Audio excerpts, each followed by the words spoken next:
A pandemia, para mim, ela aconteceu num momento muito complicado da minha vida, porque as coisas elas estavam, de certa forma, no melhor momento para mim.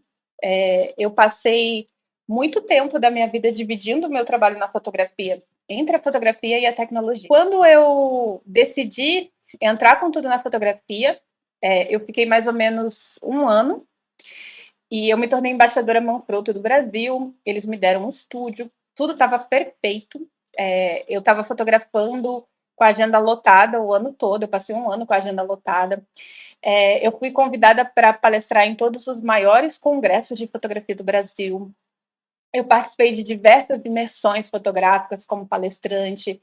Eu estava montando circuito de palestras Manfrotto para rodar o Brasil fazendo palestras, então tudo estava perfeito. E aí eu decidi que eu ia montar um estúdio novo. E uma coisa que eu sempre amei fazer foi ter o home studio, ter o estúdio em casa. Já tinha um estúdio e eu decidi mudar para um lugar grande onde eu pudesse montar um estúdio gigante, né? Então eu me mudei para um espaço de 400 metros para montar o estúdio.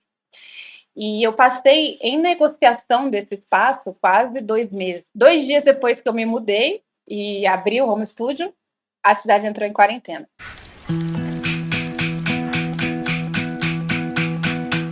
Então foi uma coisa muito frustrante, muito desesperadora, porque foi o cancelamento de todos os planos que eu fiz durante um ano, sabe? Não foi só uma pausa nos meus ensaios, foi simplesmente o cancelamento de todos os sonhos que eu estava vendo serem realizados na minha carreira. Por mais que eu seja fotógrafa e eu amo meu trabalho, eu amo ser professora e eu amo falar para as pessoas.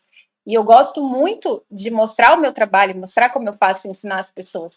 E estar nos eventos, ser palestrante, no ano de 2019, eu estive em todas as feiras, né, nas principais feiras aqui de São Paulo, montando estúdio lá dentro. Não só palestrando, eu montei estúdio lá dentro para que os fotógrafos fotografassem comigo. Isso foi muito legal. E eu fui convidada para as feiras e congressos para fazer isso de novo. E isso tudo foi cancelado. Então foi uma frustração muito grande. E aí, nas primeiras semanas de quarentena, eu só chorava, porque eu estava com um estúdio novo, que eu não sabia o que ia acontecer com ele. 2 dias, né, depois de eu me mudar, a cidade entrou em quarentena, então tudo ficou completamente caótico e de uma maneira inesperada. Então eu só chorava, eu só chorava, eu só chorava, e eu mudei para essa casa, e eu comecei a odiar essa casa, e tudo na casa era velho, e nada dava certo, e eu comecei a odiar tudo, e eu entrei numa situação, assim, muito caótica para mim, sabe? Tudo aqui era horrível, eu odiava tudo que estava acontecendo. E eu passei 15 dias muito difíceis, sem entender direito o que estava acontecendo. Acredito que todos vocês passaram esse período dentro da forma de vocês, né? Foi horrível para todo mundo essas primeiras semanas, né? Porque ninguém tinha ideia do que ia acontecer. E depois de 15 dias, eu fui começando a voltar para o eixo, né? O meu namorado me ajudou muito, ele é hipnoterapeuta, né? Então, ele é bem centrado, assim, e ele foi me ajudando a parar e colocar as coisas de volta no lugar. Sabe aquela coisa de começar a pensar como adulto, sabe? Porque a gente, dentro da gente, todo mundo é um pouco criança ainda, sabe? E eu não tô falando de criança no sentido de ser imaturo, não. Eu falo de criança no sentido de reagir como a criança reage, né? As coisas dão errado, a gente surta, igual criança, né? Criança, uma coisa dá errado, você grita, você chora, você fica bravo, você fica nervoso, né? O adulto, ele não tem opção de sentar e chorar e gritar, não, ele tem que resolver a situação, né? Porque quando eu falo de adulto, eu falo a pessoa que tem que assumir a responsabilidade e resolver, a pessoa que tem uma família, a pessoa que tem que dar conta do problema, né? A gente não pode se dar o direito de sentar e chorar, a gente tem que ir lá e resolver de alguma forma. Então eu parei e decidi lidar com aquilo de alguma forma, né? A gente vai ter que fazer isso em algum momento, sabe?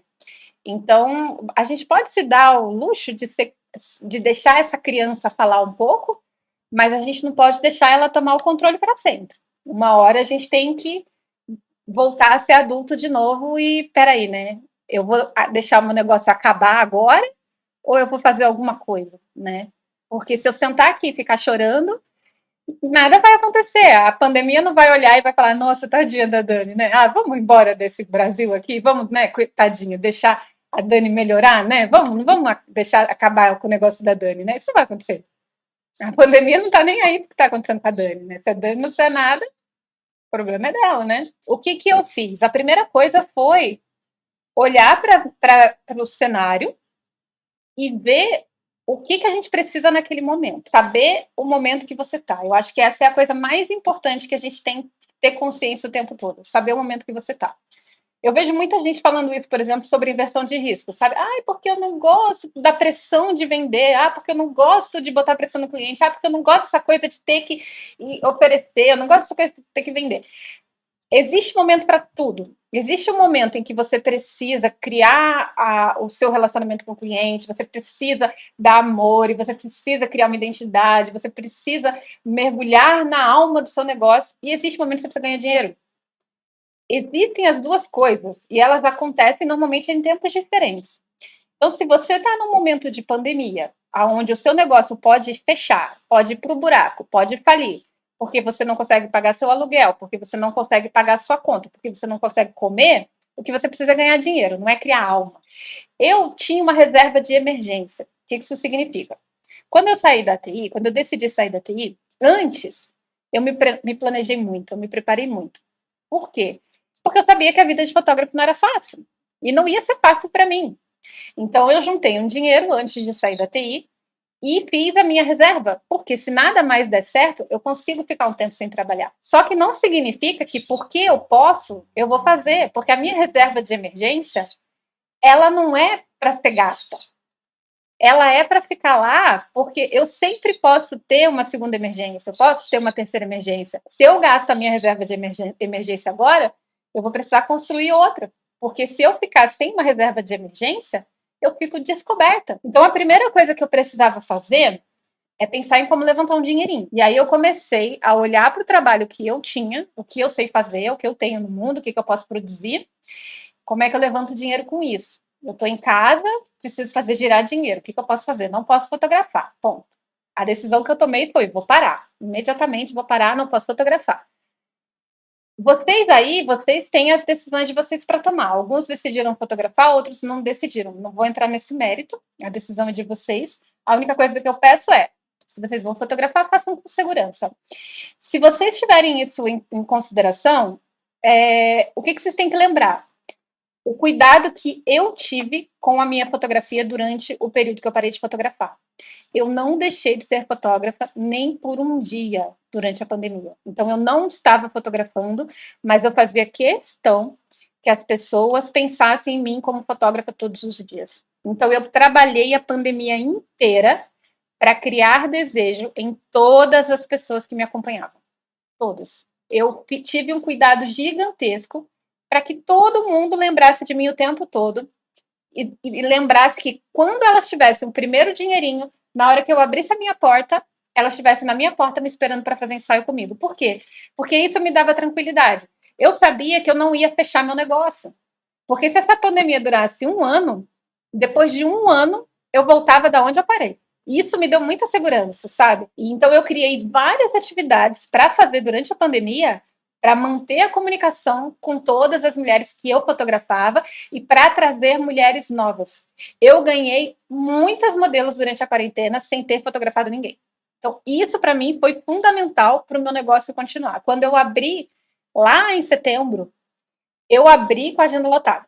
E quando eu fechei de novo em dezembro, eu cheguei num ponto que eu já estava ficando sem paciência, porque estava tendo 2.000 casos e as pessoas achando ruim eu estar fechada.